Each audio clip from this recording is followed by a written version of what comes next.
play the game with the people that writing the rules. Ain't the fame that I'm after when paying the dues. I've been through the pain that's reflected in the attitude. Might be winning now, but the thing is that I had to lose. So go and tell me what you really want to do. And lonely at the top, cause there ain't a lot of room. Ain't no other option, that's all I ever knew. So I'ma get it poppin', you know how I'ma do. I've been down through the blood and the sweat. Guarantee you can know I'm a threat. I've been down through the blood and the sweat. And I ain't close to being done yet, I'm going all in. Yeah, I'm going all in. And I ain't close to being done yet, I'm going all in. Yeah. They know I'm going all in. What is up, ladies and gentlemen? It is the Niners Boys podcast back again on a Tuesday evening 6:30 show. We apologize for starting a little bit late. It is myself, yours truly, Niners Sickness, accompanied with my boy Peter Lucas and Brandon in the house. What's up, guys? I am great, Beto. Even though the Niners stink right now, the we're still winning at life, all of us. Yes, we are. Yes, and sir. We have a special guest with us. I'll be entering him in a few minutes. Let me take care of his green screen. So I have this in. What's up, Jimmy? Nobody can see what I'm seeing. Perfect. All right. No. So Pete and Brandon, take it away, guys. Say hi to everybody. Let me work on his screen, and I'll jump in with you guys in a minute. Pete, What's going on? go with you What's first, going on, man. everybody? So, 49ers lose 2017. And I did an instant reaction show like right after the game. And you know, and honestly, like listening to Kyle talk right after the game, it was the one time I had ever heard him actually kind of take accountability, because he never takes accountability for anything. So, but it was the first time that I had actually heard him kind of blame the offense for them losing the game. I don't think I've ever heard him just blame one facet of the game, and and especially not one that he's directly in control of.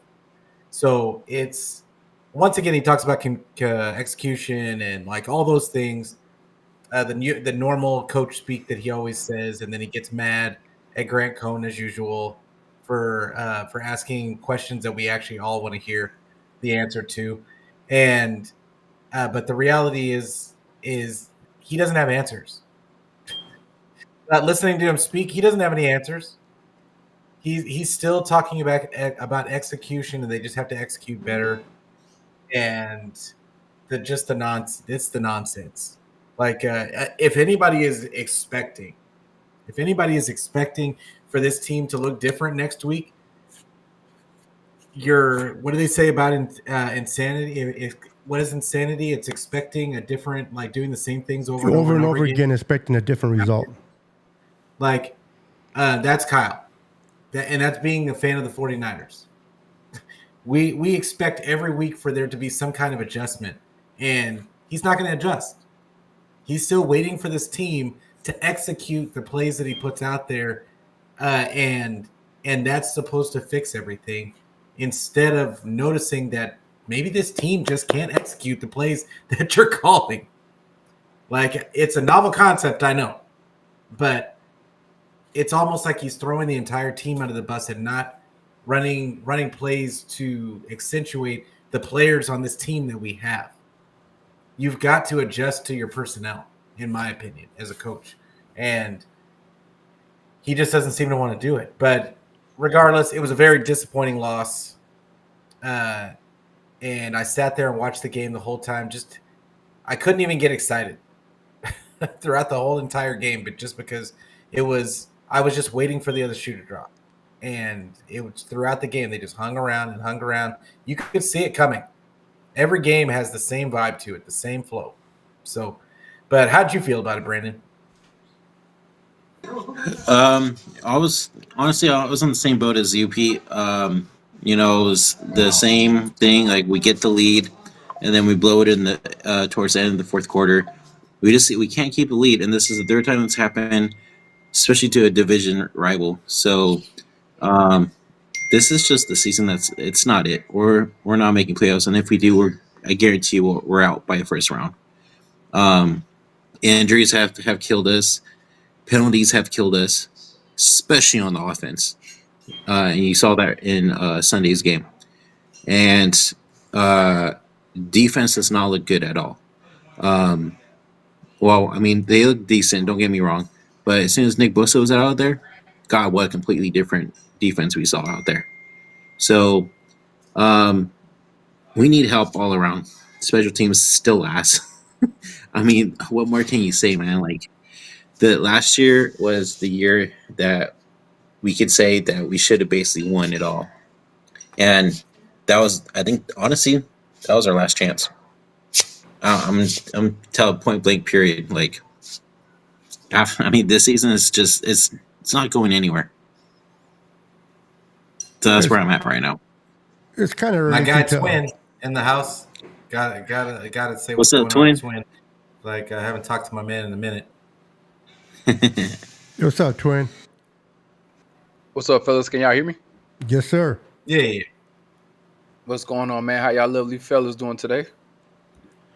We're doing good, man. I just wish somebody would look at their phone. But other than that, we're doing good. I'm trying to ask a question. Because Twin, I couldn't remember your name for the life of me right now. And I put on the group, what's our guest's name again? I'm going to introduce him. And nobody responds. I'm like, these guys I'm working with. I'm telling you. You just barely did it right now. Well, I know Pete can't see because he's using his phone as his camera. And Brandon's too busy eating burritos to help me out here.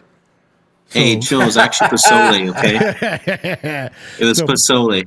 It's supposed to, while you were eating something, bro, no hate here, bro. You were eating, bro. I like to eat, but you're like, nobody's looking down on their phone. I'm like, these dudes. And then when Pete goes, Twin, I'm like, all right. Whether Pete knew it or not, he bailed me out. What's up, Twin? I am bad with names, bro. I am good with faces, bad with names, but good to have you on the show, bro. Let's open it up with you as a guest. What were your thoughts on the game, bro? How are you feeling about this season? Are you down in the pits thinking the season's over, or do you still have a little bit of hope to say, you know what, we can still turn this around? I'll start with today. On Sunday's game, just how I felt about that. My philosophy over the last 2 years, to be honest with you guys, I think I told Pete this, is that we were going through a transitional phase to where our defense in 2019 was the head of the snake. And to consistently ask for your defense for a 6 to 7 year period to be like a top 3 defense, to me, is asinine. Like, let's be real. Especially when the coach, who is also the OC, is known for his coaching tree, which is known for what? The offensive abilities that he does have in his creativity. Does he have a couple DCs that are coordinator? Yes. But he do have more guys to leave his team as far as his coaching tree and become offensive coordinators and head coaches. You see what I'm saying? And they are known for the system that Kyle Shanahan has created. They're not known for D'Amico Ryan's defense. They're not known for Robert Saleh. They're known for what Kyle Shanahan and his father has produced. And so with that being said, when we had the multiple All-Pros last year with scoring 30 points a game, there's no longer the Jimmy Garoppolo factor who had kind of stifled this team. We're now saying that, hey, Kyle Shanahan, the offense is turning over to have the quarterback that you desire, the skilled personnel that you desire, the Swiss Army knife, and the one and only CMC that you desire. So we're thinking that we're going to go through this transition where the defense is going to be okay, but we're not expecting this defense to be the steel curtain. But we are expecting this offense to have a certain type of explosiveness, creativity, a red zone efficiency that we're not seeing. And so when a game like Sunday comes and this defense holds in the first half this team to 6 points and then didn't score until the second half, like the last 2 minutes of the fourth quarter, they end up scoring 20 points. I'm not going to sit over here and say there's three defensive coordinators in 3 years, guys. 3 in 3 years. But we turn the onus on the defense and say, what happened to you? When the offense has the same OC, majority of the same skill players, and we want to sit here and say, well, 17 points is enough. I can't get with that. And so I'm more so disappointed at the offensive production over this year because I expect the defense to take a step back. But that doesn't mean that this offense doesn't have the skilled players, even though Brandon Ayuk is hurt. And even when George Kittle is hurt as well, we still have more all pros than probably 75 to 80% of the National Football League. And we have a genius as an offensive coordinator as well. So I'm just sitting here looking at our head coaches like, what are we doing? Because we consistently make mental mistakes. We're still undisciplined, like we were in Super Bowls where we were undisciplined by our star players, whether it's Nick Bosa coming outside, whether it's Trent Williams having the holding calls and him coming outside. It's like, coach, what are we doing? And so my thing is, Kyle Shanahan, we need to rise up or rise up out. So that's my 2 cents. Sorry to be all long-winded, but try to condense in a short period of time just what I've been seeing throughout this year. We're just not doing enough when it comes to scoring touchdowns with this 49ers football team. Yeah, I hear you, man. Especially, like you said, defenses are hard to maintain. We lost a couple of coordinators to NFL teams, whether they're successful out there or not. We had to go through transitions of defensive coordinators, but the defense can only be so good for so long, especially if you don't hit on some draft picks in the front. I mean, our secondary is looking good. We hit some good prospects in our safeties that we can look forward to. But this is, to Twins' point, this is the opportunity of Shanahan to do what he does best, call plays and execute and put points. And now that the defense is not able to bail out the offense as they used to do in the past, I would think that the offense would have to step up and put points and keep this afloat. But the defense is not able to stop teams as well as they used to. And this offense can't put points. I mean, they're like not the bottom of the 32 teams in the red zone. And it's like, what happened between last year and this year? Yes, we didn't have Christian McCaffrey, but even with McCaffrey in 2 games, we're still in the same boat, not able to move the ball. And we have to settle for field goals, and field goals that are not even being made by our kicker. So it's like when people earlier told me, I spoke last week about the Niners facing the game that we played, if we had a chance to win or not against our divisional foe, the Seattle Seahawks. This game is going to be tough. And like, oh no, we kicked their butts over there in Seattle. And we're going to do, I go, every game is different. Every situation is different. I go, that coach over there, he's a defensive mind. He played Shanahan the first time he kind of figured him out. And if you notice, that defense of theirs stopped our offense more. I mean, if you look at Brock Purdy's numbers, they were pretty ugly against that same Seattle defense. So I don't know, guys. Going into the Packers, and I won't go too ahead, but going into the Packers, people are calling me a hater because I don't think we're going to win that game. And they're like, you have, man, a little faith. You have no faith in your team. I'm like, I'm watching film. If they can't beat Seattle at home, what makes you think they can beat Green Bay in Lambeau? But with that said, Pete, I'm going to shoot it to you, bro. Regardless of what the Niners did against Seattle and how bad they played and give that game away, do you think they can go into Green Bay and handle their business and come out with a dub against that team that, let's be honest, barely beat Chicago because Chicago missed on the field goal? And don't sleep on Chicago's defense. That's the one constant for them all season. But anything is possible. Anything is possible with this San Francisco team. Just because, look, just because they haven't been scoring doesn't mean that they can't. And if you look at their ranking, their offensive rankings for the season, they're just not scoring. Like that's really the main thing. Like they're still pretty good like top of the league in like not top, very top of the league, but they're still top 5 in like rushing yards, in a bunch of offensive categories, but they're just not scoring in the red zone. And that's the most important part. They're shooting themselves in the foot with penalties, and so the opportunities, it's absolutely possible if they can clean up the issues that they've been having. I don't have a lot of confidence that they can clean up the issues, but it's not to say that they can't. It can't happen, but it always has to start with Kyle.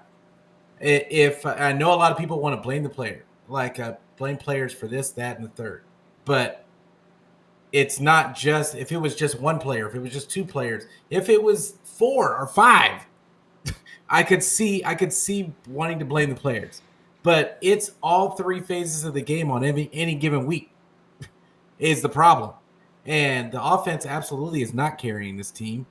The defense did it. I thought that they did a tremendous job last week of doing the best that they could, especially you lose Bosa. And I know a lot of people dog on Bosa about not getting sacks, but you saw what it looked like when he got once he got out of the game.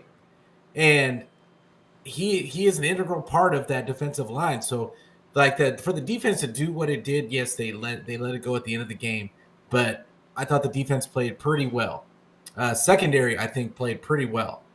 And then special teams for once didn't have a huge backbreaking play in the game. So with all that being said, you would think, all we got to do is have the offense just score a couple. Just score and give me a couple of touchdowns. And they can only do the bare minimum. And it's just they kept shooting them. They had 6 penalties in the first half for 60-something yards. You can't win. Yeah, those are always games. killing us, bro. You can't win football games when you're driving and then you make a play and then it ends up being a 5-yard loss because of a legal procedure. You can't. You're making plays and then it gets called back 10 yards for a hold. You can't sustain drives like that. And for this defense, they've got to get time off the field, which, funny enough, the 49ers lead the league in time of possession. It's I kid you. Make it make sense. Make it make sense. Hey, Yeah, come on. if you look at these stats, they don't make any sense. They don't make Because any they sense. can't score And in the red zone. That's if the they can bean score, counters, then it'll make a lot of sense. the bean counters out there have got to be pulling their hair out because there's nothing to point to. All the box score watchers, they're just like, I don't know what's going on. Their head's about to explode because they're like, now I'm gonna actually have to watch the game to see what happened. Yeah, It's just, it's kind of just frustrating. I feel, but I still think they can win. yeah. Real quick on Tommy, on Fred Warner defense. I mean, the guy has to do everything. I mean, he has no help in the middle. Let's get real. Campbell's ass. Campbell's ass. you know what? Greenlaw's not out there. I He mean, had the a guy decent can't move game, so man. much. Yes, Pete, I know. He did have a decent game, and did anybody else notice that they started flipping every time the other team would motion some guy to the other side to take advantage of the matchup? They would flip it. They would flip it right away, and they should have been doing that a long time ago. I don't know what, but I thought that was a major reason why the defense was playing so well in the first half was they took away that from I think that was a major game plan thing, and I think it worked for the most part. And real quick before I give it to Brandon, can we just stop giving the damn ball to Debo as a running back? I was just going to say that. Christ, Tell me why I man. was just going to say that. Really? How do you feel about that, Twin? Oh man, listen here. I've been saying since week 1, when they finally gave Jordan Mason some carries and he showed himself to be a proven running back in this National Football League, and said that it would gave him some in the Super Bowl, he probably would have won.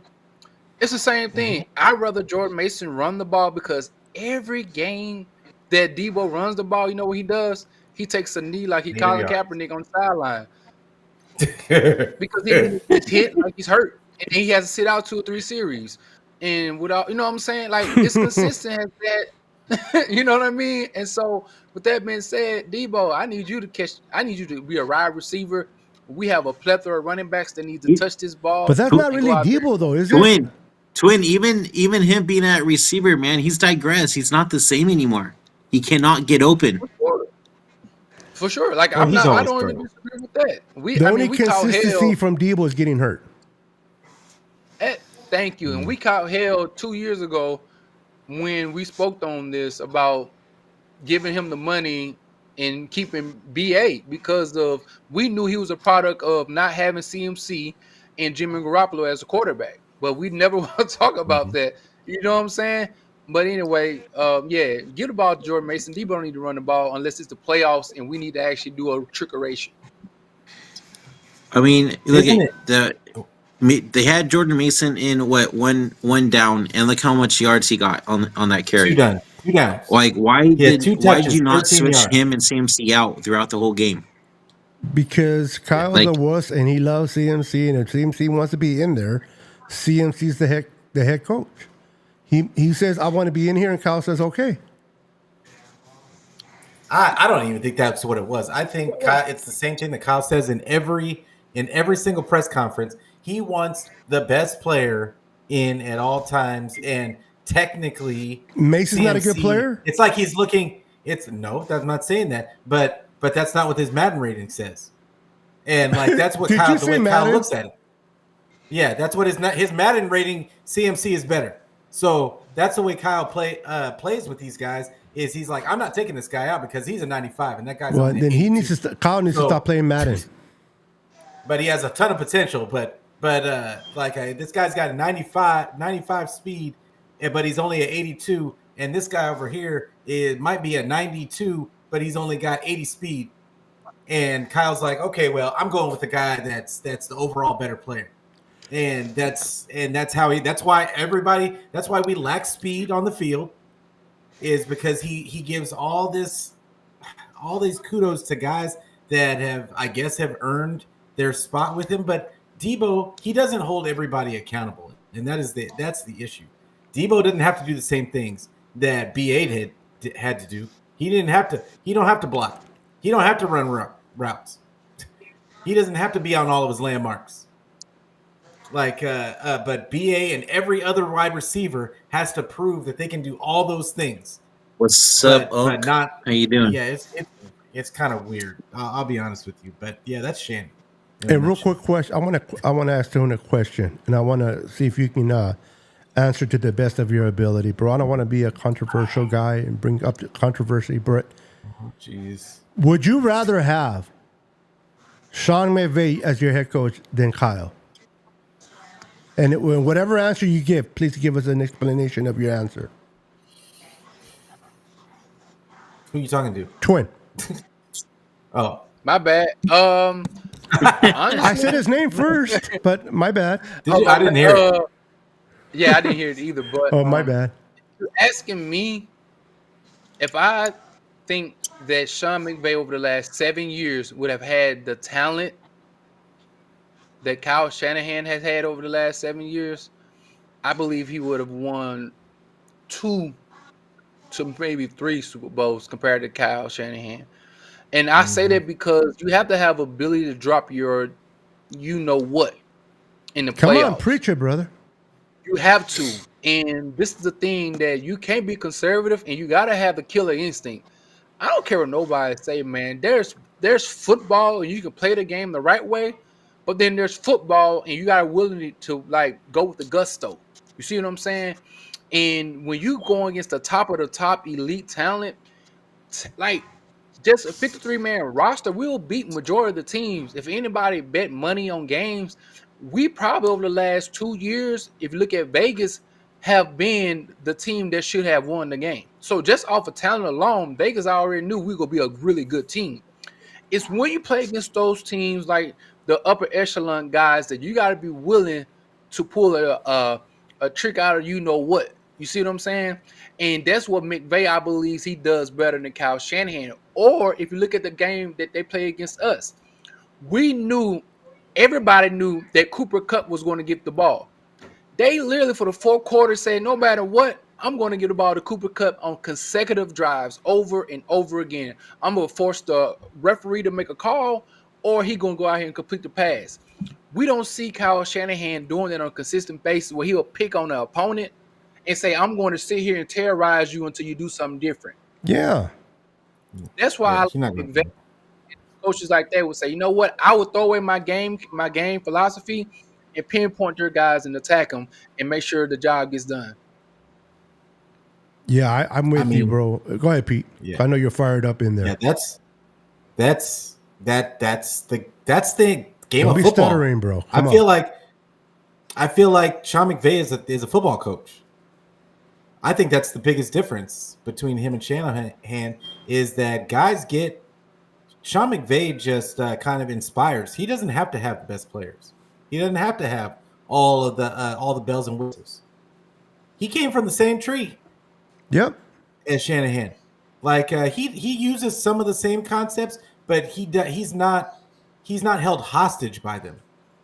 He's going to do what he feels he needs to do to win a game, and if that means picking on Ambry Thomas over and over and over and over again, Ambry Thomas going to get hit up 10, 15 times in that game. And that because that's what he does. He attacks the weakness, and that's what most coaches want to do is they want to attack the weakness in the defense. And if they find something that you're doing on a regular basis, that's what they do. Kyle's not going to do that. He's never going to do that. He's told you over and over and over again that he's not going to do that because the answer is always in the play. And that's not reality. Teams have figured that out. You have about a 5 or 6 year window at best with an offense to do something until defenses start figuring it out. And I think we're at that point with Kyle. And one of the things I like about McVay, and this is not a McVay or Ram show, but we're keeping 100% here. McVay he doesn't care what name is in the back of their jersey. If you're playing good football, he's going to play you, whether you're a rookie or you're a vet. He doesn't have, every man has their own pride, but I've seen him coach his players, and I've talked to a lot of Ram fans, the serious ones, not the morons that are out there that we're going to win the Super Bowl every year, but the ones that are more down to earth, that understand football and X's and O's. And we carry pretty good conversations, and I like to talk to different fan bases because I want to get a perspective of their head coach, of their organization, to see what we're dealing with in the West. And a lot of them say that Sean McVay, if he'll go with a hot hand, he doesn't care who it is that is playing out there as long as you're playing good football. And you see a lot of these rookies that are playing good football right now for the Rams. I did not expect the Rams to turn it around this quickly. Are they where they need to be? No. But right now, if the Niners play the Rams, say this Sunday, I don't know if any of you will bet $100 and said the Niners will beat them for sure, 100%. No ifs or buts. I don't know if any of you guys were willing to put $100. I wouldn't. I'll be like, I have to, this can be a close game. Kyle Shanahan, I love his genius of game planning. I love the way he game plans. I love all the misdirections. But as a head coach, I don't like. I like him as an offensive coordinator, not as a head coach. And Sean McVay, say what you will, the guy knows how to win. He's won a Super Bowl. And I think, like Twin said, if he would have been here with the people that we had, the players, we could have won more than just a Super Bowl that he went with the Rams, because he didn't really win it with a great personnel over there. I don't know. I'm just frustrated. I'm a big Kyle Shanahan fan. I don't want him fired or nothing like that. I'm not getting crazy, but we have to hold him responsible for the things that he does and doesn't do. Taking his foot off the pedal when he needs to press on it more and gets conservative. I don't like that. It's like, put your foot down, man. Take risk. Take risk. If you lose by taking a risk, we may not be happy about it, but at least we say, you know what? He tried to win the game. You think Kyle Shanahan, let's say if they kick the extra point to go into overtime, or they go for 2 to win the game with 2 seconds on the clock, Is Kyle the type of coach that would go for the 2-point and try to win the game? Or would he go and throw the extra kick and try to see what happens in overtime? Question for anybody who wants to answer. I think he would. Sometimes he goes for it, but he comes up with some Rudy Poot nonsense play like that doesn't make any kind of sense. And like it'll be like a 2-motion sweep to juice. Like it'd be something random and like that makes absolutely no sense in those situations. And he always thinks he's the smartest guy in the room, and that's so I just think they're like monumental mess ups when he gets in those situations. Real quick, for my boy Booty Warrior, okay. I guess he's a Seahawks fan. Listen, enjoy your win. You got the victory, but give me a break. You're not winning the NFC West. Bro, it's so funny seeing these Seahawks fans troll us right now. It's just hilarious. I just laugh at it. It doesn't bug me whatsoever. It's just funny as well. Nobody gives them a chance to beat us, maybe other than the players themselves, of course. But now they won, and suddenly they're all coming out of the woolwork, and we're winning the whole thing. It's like, listen, you're not getting. They're 5-5 like us, bro. No, I know, yeah, but they're not going to get surpassed the Rams or us. Or even the Cardinals. Cardinals have a very easy schedule, so cut it out, Seahawks fans. Enjoy the win. You got the victory. You didn't lose. Geno Smith finally was able to beat the Niners in his career, whether it was Seahawks. Enjoy it, but don't get crazy, man. So, Twin, I have a question for you because I want to see where your mind's at about this. Beto kind of brought it up just right now a little bit about Kyle Shanahan. Where are you with Kyle Shanahan, and what do you think about all this nonsense that these crazy Niner fans are saying to fire Kyle? I'm in between. It's not. So here's my thing about Kyle. It's like people don't understand there's gray areas when you have a head coach like Kyle Shanahan. There comes a point in time where certain things that he does, if you're not fed up with it as a fan, because you know you need him to kind of evolve a little bit. To me, I think you are selling with mediocrity, because at some point, look at a perfect example of the Seahawks. We lost that game, but they added in a hurry up, aka the NASCAR package, right? I think we've been begging for years now. Hey, Kyle, why won't you implement a little NASCAR package to speed things up so that we can catch somebody off guard when you call in plays? That never happens because we hike the ball with 3 to 2 seconds left on the clock where somebody's in motion, sometimes causing us to do what? Having a penalty or have to take an early timeout in the game because we take too long with our play calls. Another thing, time management. When you know that you can run the ball and run out at least 2.5 minutes off, let's just say 2 minutes, and we decide to pass the ball and have 2 incomplete passes and only run off a minute and some change off a clock, and we don't stop at all, and we got to push our defense right back out there when you have the opportunity to kind of time possession and slow the time down when you need to, that's when you don't do it. And so it's things like that when we do have a Jordan Mason and we sit him out in the playoffs, or we do have a Jordan Mason and a hobbling running back coming back, and we don't split backs. We see a guy like Jahmyr Gibbs and is it Montgomery over there in the Lions? Yeah, Montgomery. Those guys stay fresh. They split the back, they split the carries, they give different disguises and things like that. It's like, man, Kyle, me personally, I know y'all built a little different than I am.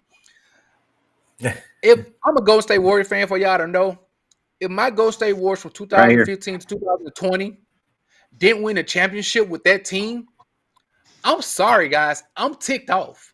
That's wasted effort. You're not going to tell me we got that type of power and not win one championship? Bro, come on, man.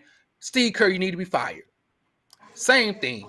Kyle Shanahan. You can't have the top 5 roster for dang near 5 years in a row and come up empty-handed. And so I'm more of like, hey, bro, if you can't get it done by now, listen here. Say la vie, man. Let somebody else take care of your goods and go ahead and cook dinner with it. Okay, I see what you're saying, Twin. But there's guys like Mike Tomlin, for example, right? He's been coach for how long with the Steelers?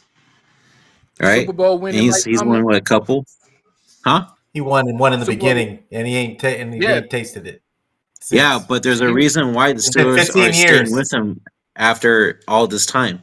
And look at now they're 8-2 with their team right But they now. won Right? one though. Yeah. No, I get that. But, Yeah, but they and won then one we 15 also years got ago. Andy Reid And they too. he's right? never had a losing season, bro. That's Yeah, that's also remarkable. another thing. He's never had a losing season. And he's Well, been there neither for did a Marvin. minute. What was his name? Who? Marvin Lewis. Marvin Lewis had a whole bunch of winning seasons. They fired him. No, but he also Who, had losing seasons. Who else is out there that you're gonna be wanting to? Oh well, I told people 2 years ago, hey, promote D'Amico Ryans because he had the ability to not be an energy vampire. He was one who exude passion. He exude strength. He was an in-house person. I was like, listen here. But then I looked at crazy. But now he took a team with a first-year quarterback and a first-year draft pick, and they go to the playoffs. And so when people look at me and say, well, who are you going to get? We look at Ronaldo Green. When some people get injured, some people step up and do good things. We can't expect that if nobody never gets an opportunity, we can't think that they can't do better. You see what I'm saying? And so my thing is with these, like with this bag of groceries, if somebody would have had them last year, year before last, I think another coach should come in there and would have done something with it. Like, that's just me. I've seen coaches like Tony Dungy get fired, and somebody like what's my man's name, Lil Chucky. The racist? Sorry. Him, he come in there and win a Super Bowl. So it's not like it haven't been done before. You know what I mean? And when people say, John "Well, Gruden. you crazy," John Gruden, we're going to go back to the Tom Sula era. It's like, why do we have to think worst case scenario? Y'all know we don't have to think that way, right? You know, there is a other end of the spectrum Because we can go. I think it's because we did do the worst case scenario after the Harbaugh era. But people don't say that era in context. And let's be real. We had Borland retired. We had Patrick Willis retired. It was like we had a slew of people early retirement, and then some guys went on to another team. It wasn't like Tom Sula and them adopted the same team they had left with everybody Jim was Harbaugh. Everybody Right. like it was a gut. Like it was a like. I mean, the wide receivers were different. The running backs were different. The linebackers were different. I mean, come on, guys. And so, Everybody figured out Kaepernick. But hey, let's keep it real. I understand where you're coming at, Twin. You got to take a chance sometimes. As easily as you can get a bad coach, you can get a better coach. But Tim Sula, even with the team of 2019 staff, he wouldn't done shit with this team. Tim Sula is not a good head coach. He was an scapegoat for a year. And then they figured, okay, now what do we do? So they brought Chip Kelly for another year as a scapegoat. And finally, they did things right and got Shanahan. But Shanahan could have been a bad choice as well. So I don't know about firing him mid-season, but definitely in the offseason, you got to come to a point as an owner and say, hey. He's not going anywhere. I can tell you that right now. He's not going nowhere. But He's not going. He's that's going not his nowhere. fault. That's because we have a sissy of an owner that is afraid to make another mistake. And regardless of The who reality- the owner is, dude, I don't think he goes anywhere. Yeah, no, I don't think he goes anywhere. Like because not just because they're going to pay him, and not just because I mean the reality is he's been to 4 out of the last 5 Super Bowl or the No, I'm 4 out with of the you. last 5 NFC championships. He wins, and just because he had one bad season, they're not going to just Remember, they're I'm not the gonna I'm the distribute guy it. that doesn't. I love Super Bowls. Or you want to win Super Bowls, but people always ask me, would you rather have a Super Bowl and 10 years of a bad team, or 9 years of a good team and no Super Bowl? I'll take the 9 years. That's just me. Maybe because I'm spoiled. I seen all 5 Super Bowls in person. I experienced that, and some of it, like Brandon, hasn't, or maybe younger fan base hasn't. So I understand their side of it as well. But I want teams that are competitive and winning games every season than a Super Bowl. And the more competitive you are during the year, the more chances you have to make it to a Super Bowl and win it. You're not going to win it when you're 1-4, 14. Sorry, Beto. Let me put it this way real quick. We've gone years of not seeing the Niners even make it to the playoffs, right? Kyle Shanahan comes in, Look at these guys. They're everywhere. especially after the Harbaugh era. Shanahan comes in, does his thing. Then we start seeing them go to the playoffs. And, just kind of like what Twin said earlier, I'm a Warriors fan as well. I didn't get to see the Warriors. I basically saw them go from We Believe team to ass to the Steve Kerr era where There's they were always been an basically ass. phenomenal and won four championships, right? And and now they're doing even really well right now. 10-3 right now. And Steve Kerr is still the coach for after how many years? Don't mess up So in it the just playoffs. takes Don't time, worry. bro. Like, it's gonna happen. You just gotta give it time. It will happen. Yes, I know we're having players that are getting older, and probably gonna lose half of the players this offseason because of the contract situations and everything. But I don't think we're going to lose a lot of if players, not bro. this Trust year, me. next year. I mean, I'm not that worried. Like, yeah, we suck ass, but I mean, see, I think we'll be If they okay lose still. Debo, it's because they want him to walk, not because they can't afford him. I don't That's know fine about because that. Debo has Is that? digressed. Okay, when are you guys out of time? But how much of a dead hit is that? Because they restructured him.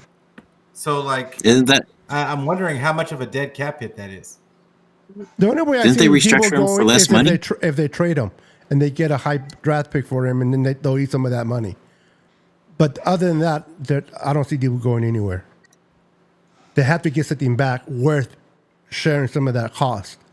But other than that, I see Debo staying here, finish out his contract with the Niners, and I think He's got void years all the way going. a lot of through people think 2028, that because we're signing Brock this offseason that we're going to lose half of the team. People don't realize it doesn't work that the financials. Brock's money is not going to kick into 2 years after he signs. By that time, Trent Williams will be off the books. Maybe Kittle will be off the books. So many players will be off the books they can readjust going forward. So it's not like, oh my God, Brock Purdy gets signed to a $60 million contract. Okay, we're losing everybody. There's going to be players still here that want to be here. Look at what they did. And I love, by the way, I know we've been talking a little bit about crap about Kyle, but let's give credit where credit is due. Kyle and John for taking care of Demo contract. But you got to admit, Demo wanted to be here. He wanted to be a Niner. If he wanted to test the market, the Niners wouldn't have signed him this early. The fact that they approached him, Debo said, okay, I want to be here, and they signed him. Because that contract that they signed him, that's a Niner contract. That's not the person that went out of that contract was the 49ers, not Demo, in my opinion. So they'll work it out. They'll sign Brock. They'll sign players, and we'll see what we can do. But I think what this year was hurt us the most is injuries. Injuries has kicked our butts. Not having Greenlaw has been. I mean, I don't know about you guys, but Greenlaw is needed. And I think, I kind of hate the guy that went to the Cowboys. So what's his name that came from Minnesota? Linebacker? Kendricks. Yeah. Kendricks? If he would have stayed, he would have been better than freaking Campbell. I don't know if he would have. He stinks too. Has he? And yeah, Also, they guys, stink. we gotta calculate in like the vibe of the locker room too. Like, you can have players on your team, and I mentioned this earlier, but you also got to have a sense of like a camaraderie, a sense of growth together, and that's what you kind of miss now. Like, we once had like this stilo about ourselves, this mojo. And when things like this begins to happen, it's hard to keep a locker room together when you're almost at the top, and you keep losing, because it's other teams who are building on that momentum that you once had. It's the team like Lions or young up and coming teams like Washington and so on and so forth. Like, they're building up on that togetherness and that brotherhood. And I don't think we understand like that unknown like thing that you can't equate with PFF or with the names on the jersey, because that matters. Like, that camaraderie, that ability to go in there and say, man, I'm willing to ride for these boys and do whatever it is that I need to do to win a football game. That's something that is missing. And Beto, you said earlier, I told people a year and a half ago, I would rather do what they said the Rams did. They said the Rams are gonna be sorry for 5-6 years because they paid for their Super Bowl. I said, how can y'all sit here and say they gonna be sorry for 5 to 10 years, and not to know that a year later, after having one bad year, their record is same with ours, and they lost a plethora of guys. You see what I'm saying, on offense and defense. You see what I mean? And so we act as if somebody can't turn around with different personnels, or when you win one, you still have the winner's mentality because you have something to tell the guys, look, we got a championship here. And that championship mentality is what takes you over the doggone hump, not the almost got there mentality. Yeah, I agree. And that's true. Just real quick about the Debo stuff. So next year, if they got rid of him next year, 31 dead cap hit, 31 million dead cap hit. Yeah, they're not getting rid of Debo, bro. And the year after that is a 20, almost 21 million. Like on 2026. So I guess he's going to continue to be our running back then. I thought it was weird when they restructured him to begin with. I think that was a blatant move by Kyle to just take care of one of his guys, and no matter what was happening with everybody else, because they didn't need to do that restructure to get Ayuk signed. They didn't need to do that, and but they did it anyway. So, but now I would here we love are. to bring Max Crosby to this team. You know, the Niners almost had him. For those that don't know, the Niners were going to draft. Nothing's certain, obviously. I'm not in the GM or the draft room, but for what I've heard and read, the Niners wanted him after they took Bosa, and freaking Raiders jumped in front of us and took him. Max Crosby, to me, is a better player than Bosa. That's just my argument. I love this kid's energy. I love how he gets out the ball.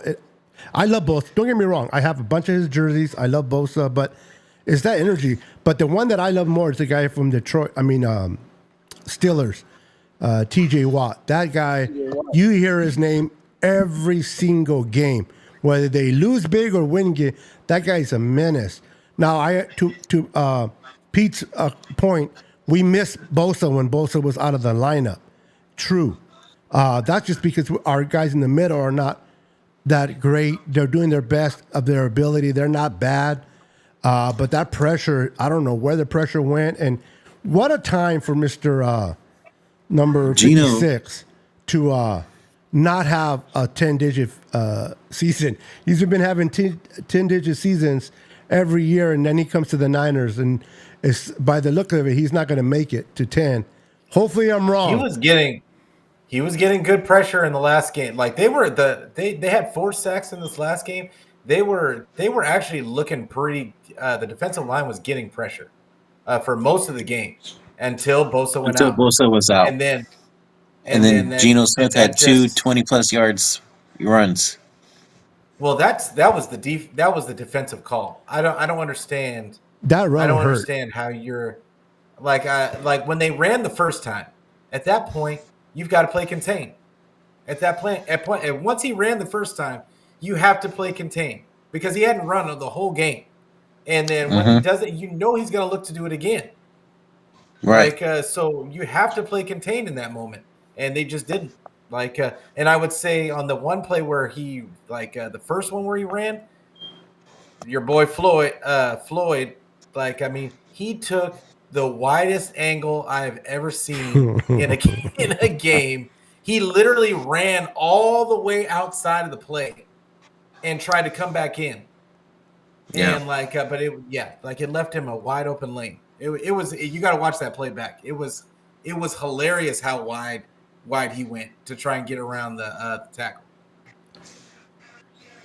Hey, real quick, for my little crybabies in the comments that are not happy with the Lakers, hey, go get how many champions do you guys have? Come near 17 and come and talk to me. Until then, keep dreaming. Hey, listen here. I'm not a Laker fan, but there's a lot of Niner fans when Frank Vogel got fired after winning championship, just throw that out there. And also, Darvin Ham got fired too for going to Western Conference Finals. Just throwing it out there. So it's weird seeing some of these people so attached to a coach as if they ain't sit there and see the Lakers toss away a couple guys, in a It's 4-year stint. It's different in the NBA though. Yeah, but they But I'm hired saying, someone though, no experience. That's crazy. And that's Like what coaching. I'm saying. But even if it's the NBA, it doesn't mean that it don't happen that you can't be successful afterwards. That's what I'm saying. Like, because there's other teams who fire good coaches, even in the National Football League, and end up hiring a good one. Even though people hate Sirianni, the guy who went down there at the Jags, who's looking real bad right now, he got fired. Sirianni got a team that's 8-2, or 6-8 or whatnot, and been to the Super Bowl, right? Who got fired? The guy from what's my man's name, guys? Is it Patterson Jags, or Peterson? Oh, Peterson. He got fired. From Dang. remember with the Eagles? Oh, when he was with the Eagles, I thought you from the He Jags. The won Jags are Super Bowl stinking in it up. 17. Yeah, I I got you. I got think you. they're probably going to wait until the end of the season to fire him this year. Yeah, but yeah, they did a turnover, right, guys? They went to the Super Bowl and they're relevant, correct? Yeah, yeah. but so Like, are we. It doesn't. It wouldn't bother. Honestly, I'm not saying that I want Shanny fired. I don't I can't. I don't think that they can't succeed. I still think they have a ton of talent on this roster, and I agree that it's almost laughable that we can't be dominant with this amount of talent. Even the amount of talent that they have right now, even with the injuries that they have right now, I still think they have enough talent to beat a majority of the teams that we've lost to. And it's just silly to me that that Kyle's kind of ways they're outdated. They've become outdated, and it's going to be up to him to turn it around. But I just don't think they're gonna fire him. But No, it would have to go real bad. It would have to get embarrassing.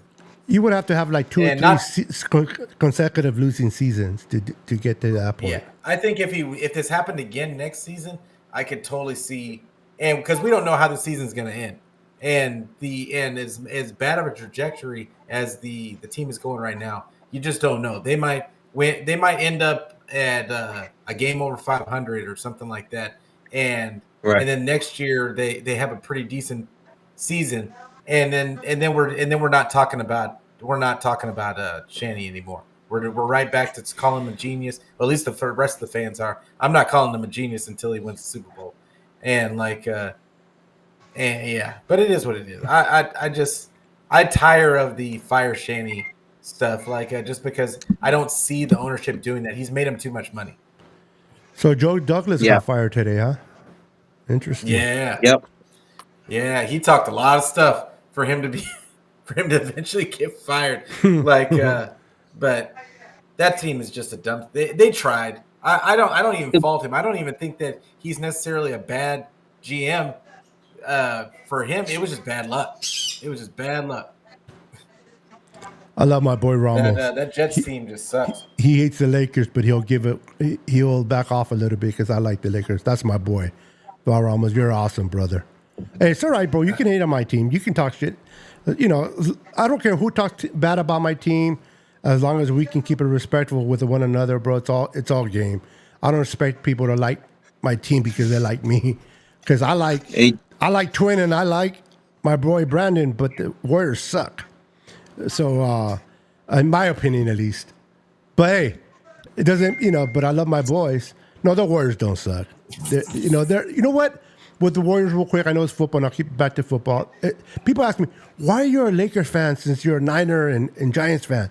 I'm like, the Warriors, remember, I'm an old fart. I'm 54. Back when I started to watch basketball, Kareem, Magic, the Warriors were not a good team, so it's not like, I just started to like the freaking Lakers, man, and I fell in love with them in the championships, and then you got Kobe, and you got Shaq, and it just went from there. But I don't dislike the Warriors, bro. I don't root against the Warriors. I like to give Brandon some hard times, but if the Warriors win it all, man, they're a local team. I'm not going to be mad at it. I just never liked the Raiders because of their fan base, so I didn't care about the Raiders being local or not. They sucked, always suck, and will suck. But the Warriors, it doesn't matter. It does, just like the A's. I actually grew up as an A's fan, but I got tired of the owner just flipping players over for other teams and being a farming owner with the A's. Gets good players and then farms them away. So I decided to follow my wife's team, the Giants. But anyway, back to football. Kyle's a great coach. He wins every year. He's having a hard time this year. I'm not ready to fire him. Do I want him to win a championship? Yes. Has he won one? No. But he's gotten the team there 2 Super Bowls, 4 championships in 7 years? Name me another head coach that's gotten that far that has been successful. The Cowboys haven't made it to the damn championship games in the VCR time. At least we went to the Super Bowl. Haven't got a Super Bowl win, but we got a chance to see our team in the Super Bowl. We got to see the media week. We talked about the Niners all week long. Prior to the Super Bowl, shit happens. You don't win at all. Somebody has to lose. But there's teams out there that have not made it to the championship game in years. So I want to continue to be competitive. I believe if you keep on knocking, you're finally going to knock through. But his time is getting shorter because I don't know how many times you can try to win and then the players are getting older. Like once they lose Trent Williams, we're going to be in a world of trouble. I don't think they're going to pull another. I don't know if they're going to pull another player like they did with what's his name that was there before, Joe Staley. Joe Staley. I love Joe Staley, Hall of Famer in my opinion, but Trent Williams is better left tackle than Joe Staley in my opinion. So they went from good to better. I don't see that if they can pull another rabbit out of a hat like that, unless they have something that we don't see. But that'll be hard to do. Not the way that they think about the defensive line or the offensive line now. Like I think people get confused because they didn't used to be this way. There was a philosophy change at a certain point because in the beginning they had Joe Staley, who was one of their first picks, Mike McGlinchey. They thought they were going to have bookend tackles. And now he wasn't. They ended up being like great, but he was at least a good run blocker. And then they brought in Weston Richburg because he wanted a center. And then after him, there was Alex Mack. And they cared. They showed that they cared about the offensive line. But at a certain point, all of a sudden, they just stopped caring. That's because Kyle got into his pride that he can.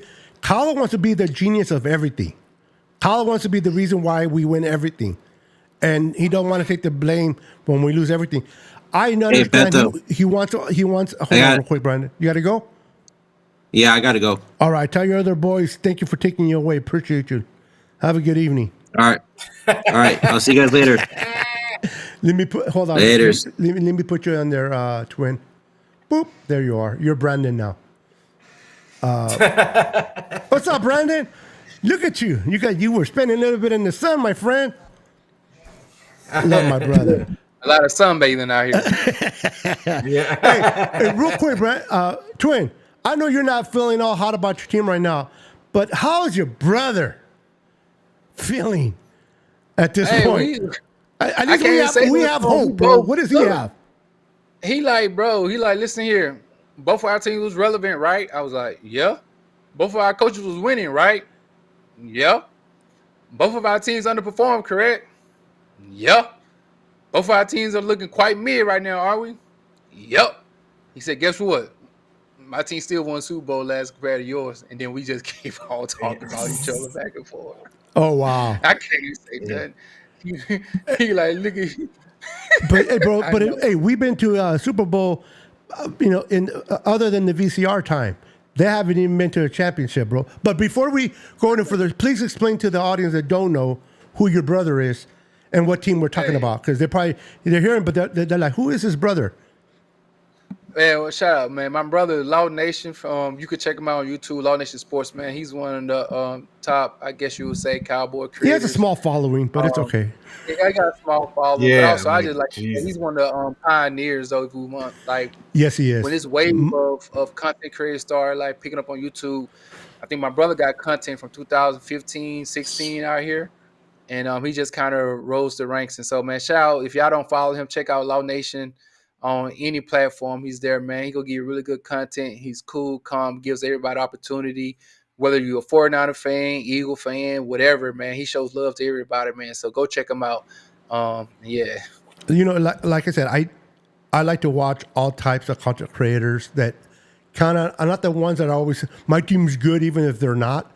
I like the ones that sit there and can keep their team. You know, they can talk bad about their team when they're not doing good, and to talk good, and they break down ball. One thing I was following your brother already, Twin, before I met you, because I loved, and I think I shared that with you, I love the way that he breaks down ball. And I mean, the guy has over 100K followers, man, 100,000K followers. He's doing something right. He keeps up. I love it. He got me saying it for a while. I broke out of it. My wife's going to kick my butt if I keep saying it, but he goes, yeah. And I started doing that for a while. And I'm like, what am I doing? I go, I'm watching this a little bit too much of your brother if I'm starting to pick up on that. But I'm like, yeah. And I'm like, okay. I need a break from the Cowboys conversation. But hey, give him some love, man. If you guys wanted some good content, go follow his brother, Law. It's Cowboys. Hey, talking about the Cowboys real quick, I want to get your guys' opinion. Do you think they get rid of Mike McCarthy and they get Dion and his Dion's son? Ooh. Nope. Why should they? They consistently win. They win 12 games a year. Irrelevant. I mean, just give him some more time. That's what that's the philosophy. He only been there since 2020. No, I want him there because as long as he's there, I want him there. Yeah, I want him there because they're losing every time he's there. So keep him on as long. I want him to be a lifetime contract. Like, just stay there. Like Dak too. Like, keep him there all day. And keep Jerry Jones alive. Yeah. As long as Jerry Jones is alive, bro, we have hope. Keep him in that hyperbaric chamber. Yeah. Keep sending him to the nudie bar for the bunch of dollar bills. But anyway, enough of the Cowboys. So we're going into the Packers game. I want to get your thoughts. Pete, I'm going to get your thoughts in depth, but I want to ask Twin as our guest, what do you want to see? No, let me rephrase it. What do you need to see the Niners do to guarantee we can go into Lambeau and come out with a win on both sides of the ball? I think it's going to start before the game. There once upon a time was the Niners was known for physicality and their mentality. Okay. And their will to not be stopped. And so I wanted to see us be able to not only run the ball with success, but with power, with conviction. And I want to see some life. And this is one thing I miss sometimes when out of a head coach or somebody on the sidelines, like we need some energy. We need somebody to give us some juice. You're not seeing that because definitely one of the guys is on Greenlaw. So when he's not there, you miss that juice as well. And so I'm looking for us to go out there. We play with physicality, with discipline, and with the will to say that we're not going to be stopped. And I want to see us go out there and play like this is the last game of the season. And with that being said, if they play like that, it'll make me have a little glimmer of just like, okay, then let's can we build on this, you know what I mean, and start stacking some games because we haven't stacked the game all year. Not like all year we haven't. Yeah, Pete, go ahead. What you need to see? You want to add to what Twin already said? What do you expect and want to see to reassure you that we can go in there and come up with a dub? I mean, they just got to score. They got to score in the red zone. That's really it. Like, I mean, there is no special sauce that I think can save these guys. Like this is not those teams of that Twin was talking about. This is not those teams anymore. We're not bullies. This is a finesse team now. This is not we are not a physical football team. We haven't been a physical football team for going on 2 years now. And it is what it is. Like teams are not losing games after they play us because they're bruised and battered. That's not going to happen anymore. Teams are doing that to us now. And so I just need them to score points. If they can give a score in the red zone at least over 60% of the times that they're in the red zone, then I think that they win the game. Yeah, I agree. But if they don't, they're going to lose. Because the defense is we don't know if BOYZ is playing. We know Greenlaw is not going to play. Shavarius Ward came back with the team. I heard today. Yeah, he's back. And but you don't know what I mean. And you don't know what state of mind he's going to be in when he plays the game. Yeah, shout out to him. Nobody deserves that. And I wouldn't blame him if he didn't have a good game. I don't even either. like talking about him playing the football right now. I don't know how he's even thinking about playing football. Sometimes you need to be busy, though. You need to stay busy in order for not to be thinking so much about something like that. But it's so you're missing those guys, and I mean, we can say what we want to that Love is having a down season. There's nothing like playing the 49ers to get you back on track this season. It's what it is. And we are everybody's get right game right now. So they just got to score points. If they can get out there, score some points, and and not field goals, and get the vibe hey, we can get it rolling. That fixes everything. I feel like. Yeah, I agree. And real quick, my birds have been really actually behaving very well. You guys can still hear them. They're right behind me, 2 parrots. So I'm surprised they're not loud. Normally I have them loud. I have them loose in the room, but they like to bite my Nitto monitor off my ear. So I appreciate them not being so loud. But for me, guys, the Niners just need to not hurt themselves with penalties. You got to go in there in a hostile environment and don't hurt your team. When we pick up a 3rd and 8 for a first down at a crucial moment, and it gets called back because of a dumb penalty offsides. We got to play discipline, and to me personally, our special teams need to come up big. I know last year when we played them in the playoffs, was the last year or the year before, where both special teams were bad, and our special teams stepped up a little bit, and when they blocked that punt or field goal, whatever it was, and we were able to win the game. And if I'm not mistaken, I think Hufanga scored. But I just want to make special teams to play good, have a decent game plan, don't give up big runs on punt returns, and don't hurt yourself. Just don't hurt yourself. And the big obvious is score. You got to score, especially if the Niners can't stop them from scoring. You got to at least compete with them on the scoreboard. And it's when you can't trade their 7 points to us 3 points and expect to win. You got to compete with them. Am I confident? No, I'm not. I got to see what I want to see in this game, and maybe I'll be more confident in the Bills game. But I am not confident going into Green Bay based on what I saw against Seattle. Green Bay is a way better team than Seattle. The young kid, even though he's young, to me, he's better than Geno Smith. Love is better than Geno Smith. And their defense is not a joke. Green Bay's defense is little by little. They're playing under the radar, but they're good defense. So they play a lot of man too. Yes, a lot of man. So Brock Purdy has to have a great game.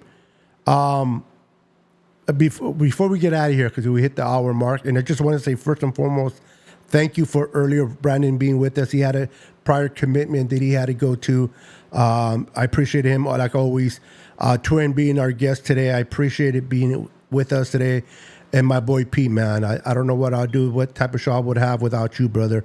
Thank you for being an anchor all the time. But I want to find a score. If you guys do that, Twin, I'll go with you. What's your score against Green Bay? If you do predictions, if you don't, that's cool.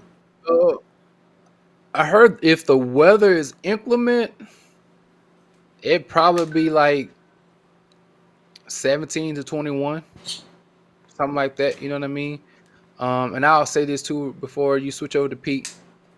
My issue with Kyle is that I think he's not above criticism. No, he's not.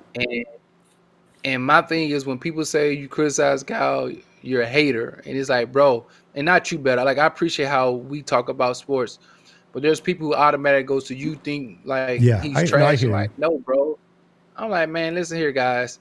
When we love a team, you passionate about a team, it's okay to critique, man, because you know that there's things that he can do better and evolve as a head coach. And especially there's things that our players can do to be better too as well. So if our players go out there play to the top of their potential and alongside with Kyle Shanahan being in his bag, I still believe that we have just as much talent as they do as well, as far as the Green Bay Packers. And so hopefully we go out there. I always hate the cheeseheads no matter what. I'm going to be honest. I hate Green Bay. So let's go 49ers, Green Bay stopped us from winning a couple Super Bowls in the 90s, but that's neither here or there. Before I give it to you, Pete, for your prediction, I'm with you, bro. Just because you criticize a certain player doesn't mean you hate the player. You're not a Niner fan.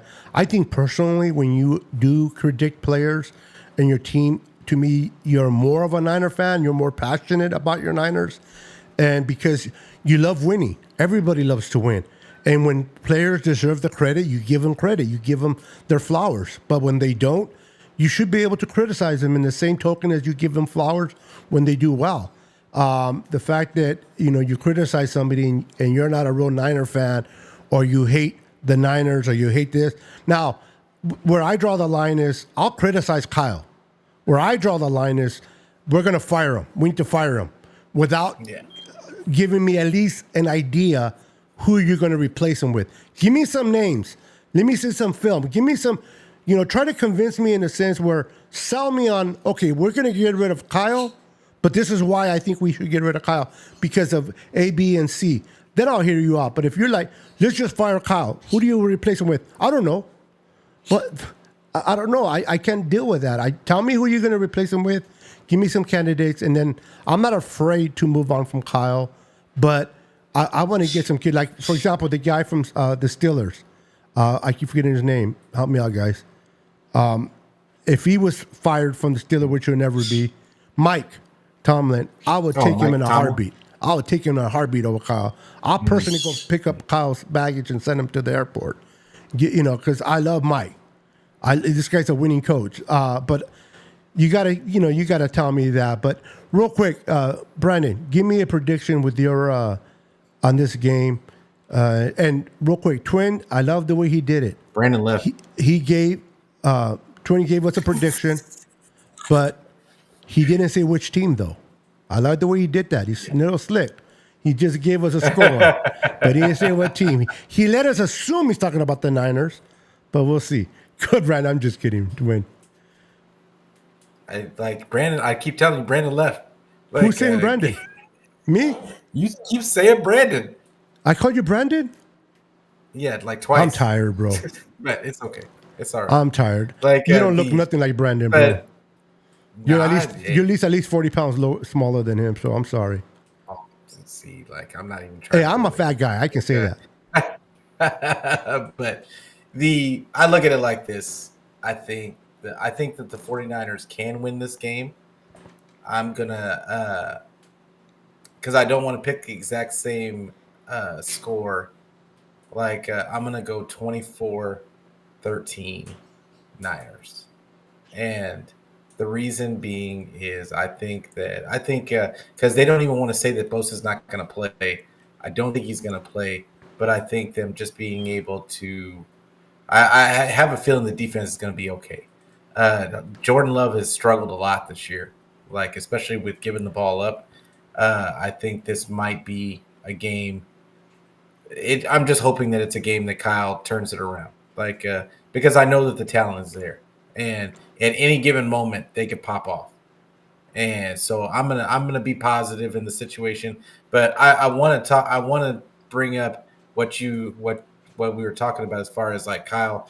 I don't want him fired. I've said it 20 million times. I want Kyle to get better.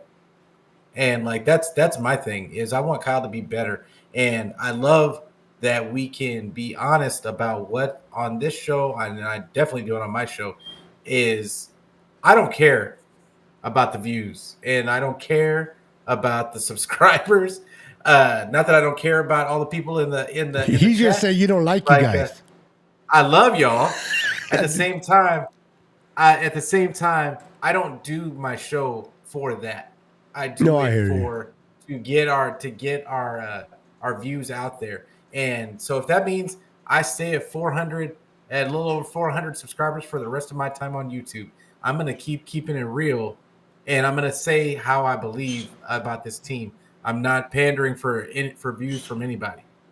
And so with that being said, Kyle needs to fix it. Period. I don't want him fired. I want him to get better.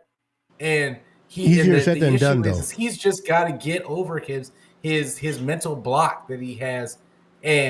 But I'll tell you, I don't know that he can get over it. I don't think that he's going to be able to get over the hump, just because every single time he gets in pressure situations, you can see it on his face. You can see it on his face on the sideline. He's unsure. Everything that he does, he's unsure, and he makes ridiculous decisions in weird moments.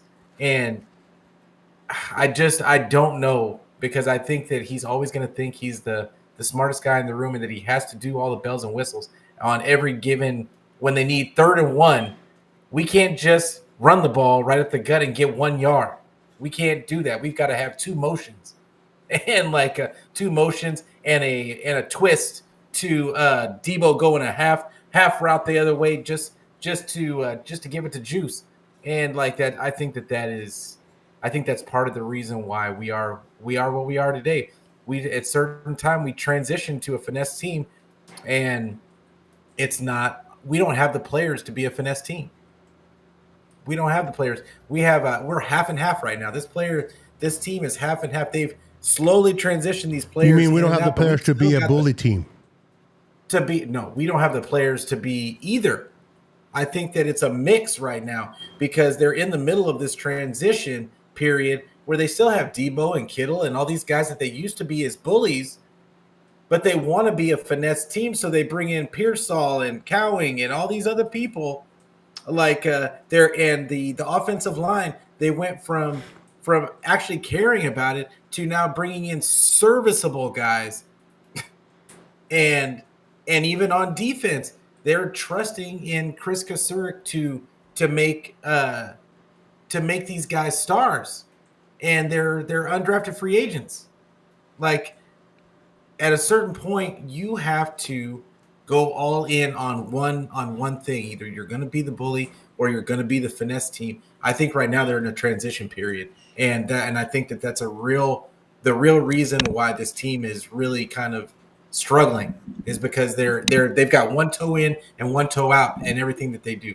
When you talk about bullies, you want to talk about Coach Harbaugh. That guy knew how to be a bully because he emphasized on the line. He got hired as a Chargers head coach. What's the first thing he drafted? Offensive lineman. Build that line. You know what? I love Kyle, but I want to see a beefier line. I want to see a line that can protect Brock Purdy. And I don't want it to be protection based on scheme. I want it to be protection based on big boys that can hold the defenders and allow Brock Purdy to go through his reads and make the play that he feels that is best for him if it ain't the first read. I'm going to give you the last word as our guest, Twin, and then I'll have Pete let us know where they can find them, as well as you. You have your channel, I forgot. As you give your last word, also let everybody know where they can find you, my friend. Yes, I smoke on crack, so I'm talking a lot. Sorry. Nah, you Gucci. I believe again, I think we should have been transitioning. Them 3rd round draft picks on the running back should have been offensive tackles. I think they might still been on the team. I also believe we should have been starting to be more of a spread offense.